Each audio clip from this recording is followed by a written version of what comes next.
Social movements from Puno and Cusco have joined the road protest in Lima in rejection of the government of the Boluarte.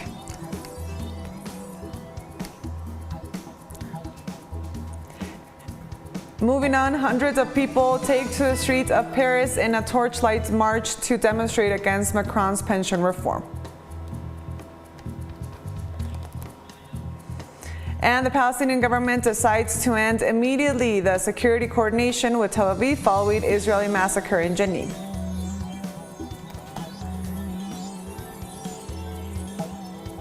Hello and welcome to From the South. I am Estefania Bravo from the headquarters of Quito in Ecuador. Let's stay with the news.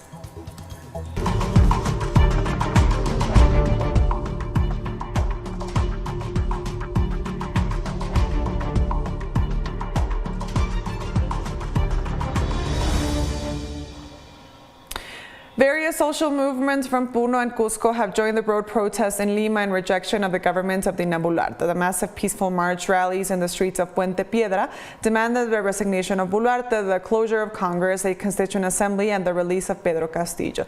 In addition to the delegations from Puno and Cusco, residents from the districts of Caraballo, Los Olivos, and Puente Piedra have joined the mobilization. The march seeks to reach the Plaza 2 de Mayo in Lima, also demanding justice for the victims of police and military repression.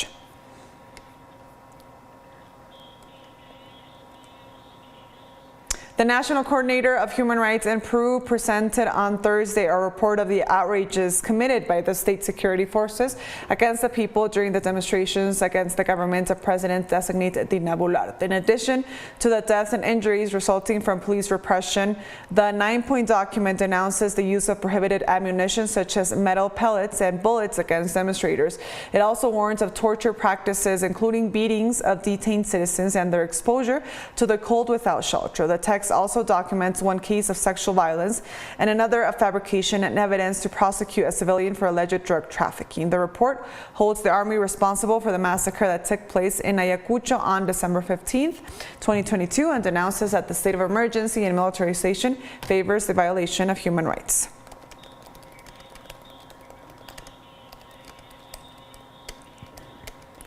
Less than 2 weeks ago, to go to the polls, the yes and no campaigns have intensified in Ecuador in a referendum that, with 8 questions, seeks to define amendments to the Constitution on security, public institutions, and the environment. The referendum is an attempt by the current government to continue its disastrous management of the country. As a result, almost half of the population lives in poverty. The referendum, scheduled for the 5th of February, will ask, among other things, about the possibility of granting extradition to Ecuadorians who have committed crimes linked to organized crime, the autonomy of the Attorney General's office, the reduction of the number of parliamentaries, about the modification of the appointment process for members of the Citizens' Participation and Social Control Council.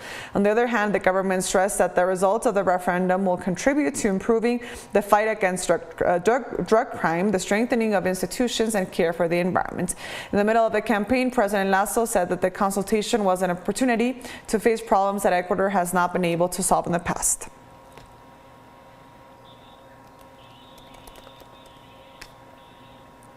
In this context, some images from the foothills of the Mount Rukopichinja were released. This happened near the capital of Ecuador, Quito. According to some users on social networks, this is an initiative promoted by social organizations that promote the campaign for the non-approval of the referendum, as they consider that it violates basic rights and does not solve the main problems that Ecuador has always had: extreme poverty, institutional neglect of communities, drug trafficking, corruption, etc. Some of the people on social media said that they say no to the government that is responsible for the crisis, for the hunger, the insecurity, and the violence of Ecuador.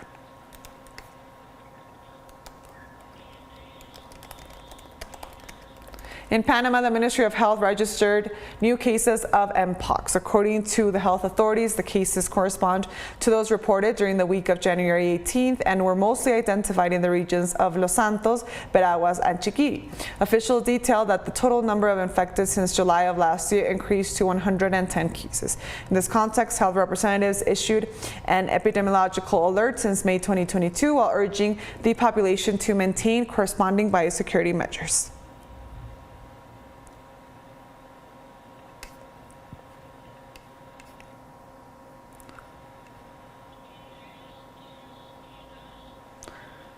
The United States Department announced on Thursday it seized the computer infrastructure used by the Hive ransomware gang, which had extorted more than $100 million from more than 1,000 victims worldwide. Attorney General Merrick Garland said that authorities working with German and Netherlands law enforcement took over Hive's website and servers after having infiltrated it for nearly 7 months. The infiltration headed hundreds of companies avoiding paying over $100 million in extortion demands made after Hive attacked and froze their data systems. Hive operated as a ransomware service, meaning anyone could hire its software and other services to help hack into the lockdown that targets IT systems and to process payments. Then the Hive and the representative client would share the profits from the extortion. This operation was led by our Tampa field office, assisted by our cyber division team at FBI headquarters and other field office personnel around the country, but also by FBI personnel stationed around the world who led the collaboration with our foreign law enforcement partners, often shoulder to shoulder, scrutinizing the same data that was essential to today's success. Especially the fine work of the German Rukopichinja police headquarters, the German Federal Criminal Police, the Netherlands National High-Tech Crime Unit, and Europol.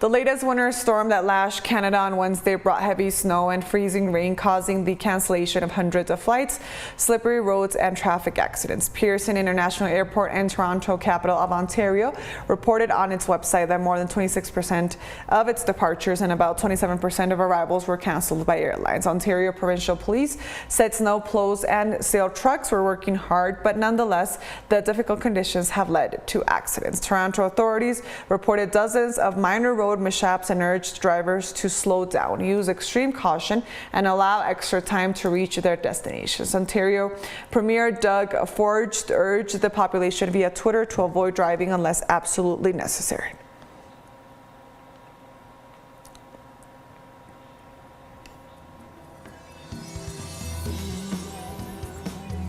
We're taking our first break now. Join us again after this, and also don't forget to follow us on our TikTok account at teleSUR English for more. Stay with us.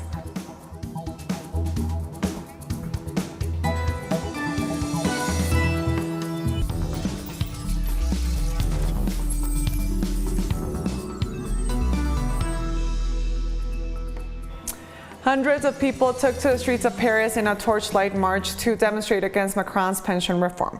The French government gave the green light to a pension reform that pushes back the retirement age to 64. The bill would increase the minimum number of years to obtain a full pension from the current 42 to 43. Unions are now preparing for a new day of strike on January 31st, warning that they are prepared to further escalate their actions if the government does not relent. Ministers argued that the pension system will incur a deficit of billions in the coming years and that savings must be made to avoid costly surcharges from general taxation.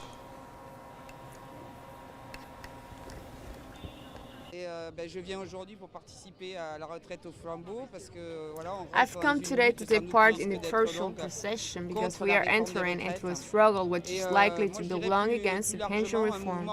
I would say more broadly, I am a teacher and the national education system is being destroyed. We're also fighting for a fairer society, fairer for the old people who will retire and fairer for the young so that they have a quality education system. Even I, as a young person, do not want to work until I am 64. I want to support all those who don't want to wear themselves out of work. At 64, there are many jobs that you can't do. I typically worked in the restaurant business for a while, and I know very well that people who are in the restaurant business will not be able to work until they are 64, 65. The Belarusian Defense Ministry has declared that the redeployment of military aircraft from Russia and Belarus is part of man-of-wars carried out by the grouping of troops. According to authorities, the deployment of fighter planes to new operational airfields, including those located in in Russia is part of the tactical flight exercises of the armed forces of the two countries. Belarus is currently hosting a training session for aviation units of the regional troop aimed at improving interoperability when in combat. These exercises include air reconnaissance and air support, joint patrols along the state border, and the elimination of air defense installations and control centers, along with landing of technical airborne troops, delivery of supplies, and evacuation of wounded soldiers. All airfields and fire ranges in Belarus are involved in the drill.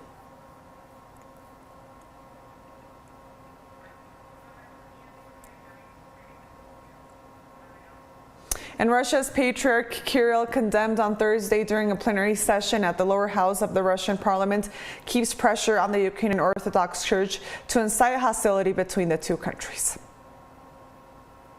Attempts by current Kyiv's authorities and their patrons abroad to use the Ukrainian Orthodox Church as a tool to incite Russian-Ukrainian hostility are causing deep sorrow and righteous indignation.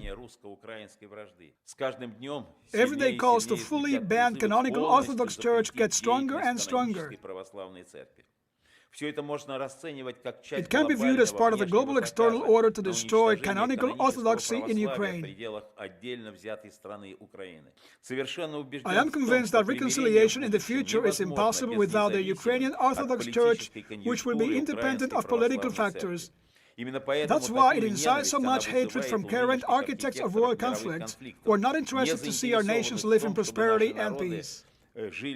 India celebrates Republic Day on Thursday, an event that marks the 74th anniversary of the national constitution that replaced the British colonial law in 1950. As every year, the country showcased its military prowess and cultural diversity at the Military and Cultural Parade on the capital's main Kartava Path Avenue, where President Draupadi Murmu addressed the nation. As part of the tradition, the national flag was unfurled, followed by the singing of the country's national anthem and a 21-gun salute, followed by the 4 M117 and V5 helicopters dropping flower petals over the crowd present at the ceremony. The Republic Day celebrations featured Egypt's President Abdel Fattah el-Sisi and chief guest and began with Prime Minister Narendra Modi's visit to the National War Memorial, where he laid wreath.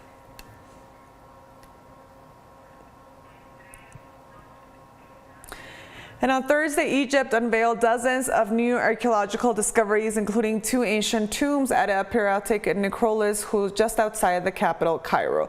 The artifacts unearthed during a year-long excavation were found beneath an ancient stone enclosure near the Saqqara Pyramid and date back to the 5th and 6th dynasties of the Old Kingdom, spanning from roughly 250 BC and 21,000 BC. One of the uncovered tombs belonged to a priest from the 5th dynasty known as Kinum Jirif, while the other tomb belonged to an official named Miri, a palace official who held the title of the Keeper of the Secrets. Egypt's most renowned archaeologist and director of the excavation personally unveiled the new discoveries from the stone enclosure known as Gisir al-Mudir. The unveiling comes amid a flurry of new discoveries announced by Egyptian authorities over the past week.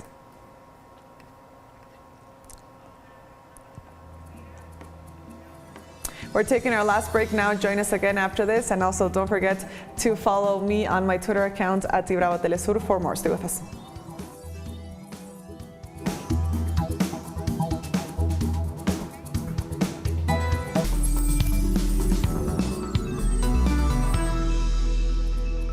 Welcome back to From the South. More news now. The Palestinian leadership, following a meeting headed by President Mahmoud Abbas to discuss today's Israeli army massacre in Jenin, decided to immediately end security coordinations with Israel. The president of the state of Palestine, Mahmoud Abbas, chaired an emergency meeting by the Palestinian leadership to discuss the repercussions of the massacre committed by the Israeli occupation forces this morning in Jenin against our people, which led to the death of 11 martyrs and the wounding of dozens and the storming of Jenin hospitals and the demolition of facilities in the Jenin camp. In continuation of the daily killing of our people, whose death toll since the beginning of this month has reached more than 30 martyrs, the meeting also discussed the plans and policies announced by the extremist Israeli occupation government. يدعو الرئيس محمود عباس President Mahmoud Abbas calls on all Palestinian forces to an emergency meeting to agree on a comprehensive national vision and unity to confront the Israeli aggression. Officials of the occupied Palestinian West Bank territory said Israeli forces killed 9 Palestinians on Thursday during a raid in the northern city of Jenin. The Palestinian Health Ministry reported that 9, including a woman, were killed as a result of the clash, which other 20 were wounded, 4 of them in serious condition. According to the reports, the soldiers destroyed completely the Jenin Camp Club. The government agency said a 10th Palestinian was subsequently shot dead by Israeli forces in Al-Ram near Ramallah. The Health Ministry demanded an urgent meeting with the World Health Organization and the International Committee of the Red Cross to bring an end to the Israeli aggression, save the lives of Palestinians, and prevent further bloodshed, while urging international human rights organizations to urgently intervene to help rein in Israeli army practices.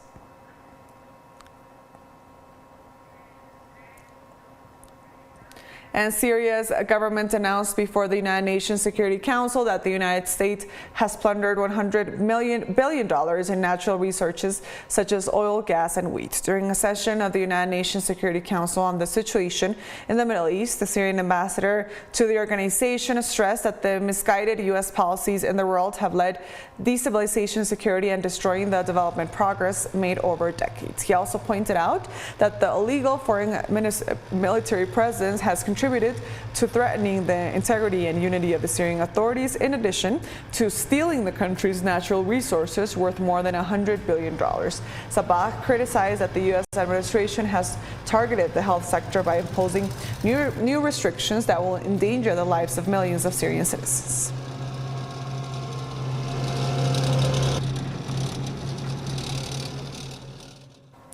And despite the constraints caused by Western coercive measures, Syrian authorities have launched an ambitious project for the restoration of one of the most outstanding monuments in Damascus. Dating back to the Ottoman era, have included UNESCO's list of World Heritage Sites of Humanity under the name of Al-Takira al-Sulaiman. Our correspondent in Damascus, Hisham Wanous, has more.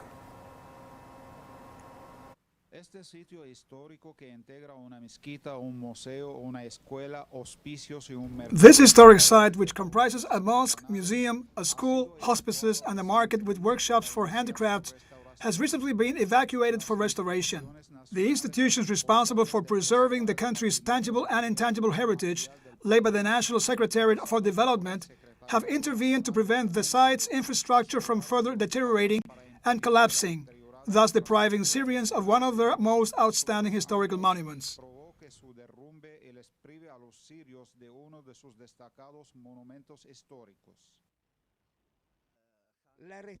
The restoration of this complex will be carried out while preserving its identity and its architectural, historical, and cultural features, even as we intend to add to it some of the imprint of our times. After the restoration of the Sulaymaniyya hospice is completed, artisans will reoccupy parts of it to turn it back into a cultural, historical, and tourist destination.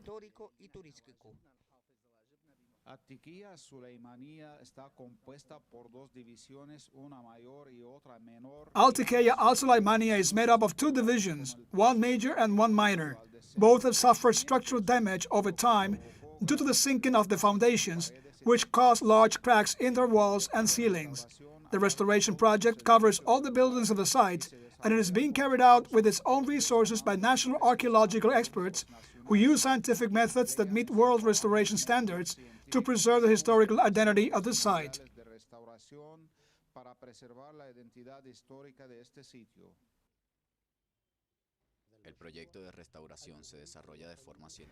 The restoration project is being developed in a scientific manner in accordance with international methodologies, using very modern materials and technologies to preserve the historical, urban, and heritage identity of the building. Yet, it will take a long time to complete the project due to complex construction problems that require detailed studies, in addition to the economic blockade that prevents access to a number of technologies needed in the restoration process.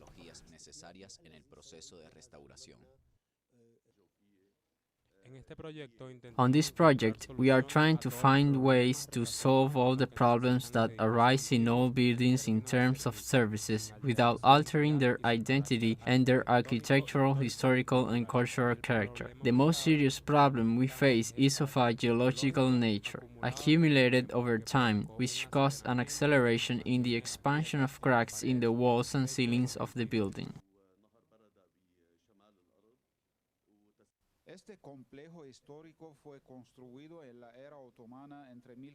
This historic complex was built in the Ottoman era between 1554 and 1560 and is considered one of the most important vestiges of the oldest inhabited city in the world, Damascus, an outstanding site that those in charge of the restoration project claim they intend to recover in defiance of the enormous difficulties caused by the long years of war and the coercive measures imposed by the same Western states that falsely claim to care for the archaeological, historical, and cultural heritage of humanity.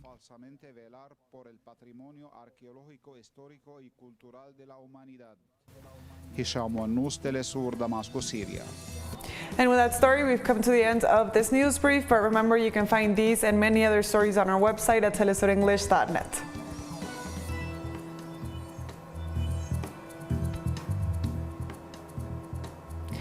And also be sure to follow us on our socials. We're on Facebook, on Twitter, and on Instagram as well. For teleSUR English, I am Estefania Bravo. Until next time.